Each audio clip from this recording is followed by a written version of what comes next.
பிதாவாகிய தேவனுக்கு மகிமை உண்டாகும்படி ஆண்டவராகிய இயேசுவின் நாமத்தினால் உங்களை வாழ்த்துகிறோம். ஆவியான தேவனுடைய பிரசன்னம், அவருடைய வேதத்தை நீங்கள் வாசிக்கும் போதெல்லாம், தேவ சமூகத்தை நோக்கி நீங்கள் ஜெபிக்கும் போதெல்லாம் உங்களை ஆண்டவர் முத்திரை போட்டு நடத்துவாராக. 143 சங்கீதம் முதல் வசனத்தை வாசித்து பாருங்கள். ஆவியான தேவன் இப்படியான சத்தியத்தை நமக்கு அவர் சொல்லுகிறார். கர்த்தாவே, என் ஜெபத்தை கேளும், என் விண்ணப்பங்களுக்கு செவிகொடும். உமது உண்மையின்படியும் உமது நீதியின்படியும் எனக்கு உத்தரவு அருளி செய்யும். அல்லேலூயா. ஆமென். அன்பானவர்களே, ஒரு பிள்ளை தன் தகப்பனுக்கு பிரியமானது செய்யும்போது உரிமையோடு அந்த தகப்பன் இடத்துல, தாய் இடத்துல பேசுவது போல இந்த வேத சத்தியம் நமக்கு சொல்லுகிறது. கர்த்தாவே, என் ஜெபத்தை கேளுங்க, உமது பலத்த கரத்தால் என்னை ஆண்டவரே அடையாளங்களை, அற்புதங்களை காண வைங்க. என் விண்ணப்பங்களுக்கு நீங்கள் செவி கொடுங்க. என்னுடைய வாழ்க்கையில் நான் உமக்கென்று செய்ய வேண்டிய காரியங்கள் ஏராளமாக இருக்கிறது. எண்ண முடியாத ஆத்துமாக்களை நான் ஆதாயப்படுத்தணும். என் ஜெபத்தை கேளுங்க.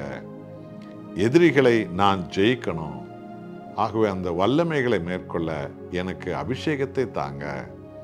சாத்தானுடைய மேடைகளை நான் மிதிக்கணும். கட்டப்பட்ட ஜனங்களை நான் விடுவிக்கணும்.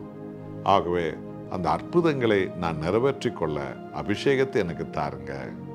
என் ஜெபத்தை கேளுங்க, என் விண்ணப்பத்தை கேளுங்க.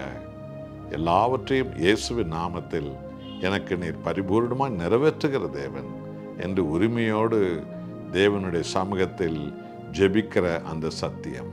ஆகவே அன்பானவர்களே, ஆண்டவராக இயேசுவுக்கு பிரியமானதை நீங்கள் செய்யும்போது உரிமையின் ஆவியானவர் உங்களை ஆட்கொள்ளுகிறார். தேவனுடைய சமூகத்தில் உரிமையோடு நீங்கள் கேட்க முடியும், ஜெபிக்க முடியும். அடையாளங்களையும் அற்புதங்களையும் அபிஷேகத்தையும் பெற்றுக்கொள்ள முடியும். அப்படிப்பட்டதான விசாலமான பாதையில் தேவன் உங்களை நடத்துவார். எப்போதும் ஜெபத்தில் உறுதியாய் இருங்கள், ஜெயம் பெறுவீர்கள். ஜெபிப்போமா?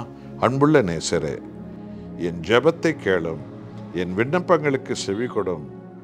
உமது உண்மையின்படியும் உமது நீதியின்படியும் எனக்கு உத்தரவு அருளி செய்யும் என்று ஆண்டவரே உமது சமூகத்தில் தாவீது ஏறெடுத்த இந்த விண்ணப்பங்களை உமது நாமம் மகிமடையும்படி நாங்கள் ஒப்பு கொடுத்து ஜெபிக்கிறோம்.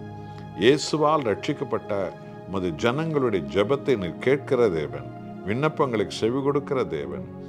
ஆண்டவரை எதிரியை ஜெயிக்க வைக்கிற தேவன். ஆண்டவரே, இதோ சத்துருவை ஆண்டவர் தோற்கடிக்க வைத்த தேவன். ஏராளமான ஆத்துமாக்களை ஆதாயப்படுத்த வைக்கிற தேவன். அடையாளங்கள் அற்புதங்களால் உமது ஜனங்களை நிரப்புகிற தேவன். அப்படி செய்கிறதற்காக ஸ்தோத்திரம். இயேசுவின் நாமத்தில் பிதாவே, ஆமென்.